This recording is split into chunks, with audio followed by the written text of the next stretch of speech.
Hi friends, ఇండియాలో కిరణ్ బేడి గారి తర్వాత సెకండ్ ఐపీఎస్గా సెలెక్ట్ అయిన వాళ్ళలో కాంచన్ చౌదరి భట్టాచార్య. అంతేకాదు, ఆమె మొదటి మహిళగా డైరెక్టర్ జనరల్ ఆఫ్ పోలీస్గా కూడా వర్క్ చేశారు. ఆమె ఎంఏ లిటరేచర్ చేసి ఆస్ట్రేలియాలో ఎంబీఏ చేశారు. కానీ ఒక ప్రాపర్టీ విషయంలో వాళ్ళ ఫాదర్ మీద అటాక్ జరిగిందంట. అప్పుడు పోలీస్ కంప్లైంట్ ఇస్తే పోలీస్ వాళ్ళ అటాక్ జరిగిన వాళ్ళ మీద కంప్లైంట్ తీసుకోవడానికి నిరాకరించారంట. ఆమెకు వెంటనే పట్టుదల వచ్చి పోలీస్ ఆఫీసర్ అవ్వాలనే కోరికతో సివిల్స్ ప్రిపేర్ అయ్యి వెంటనే ఐపీఎస్గా సెలెక్ట్ అయ్యారు.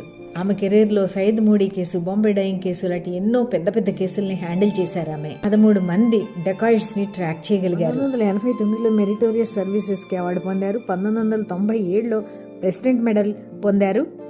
2004లో Rajiv Gandhi award for excellence for all round performance and outstanding women achiever గా గెలుచుకున్నారు.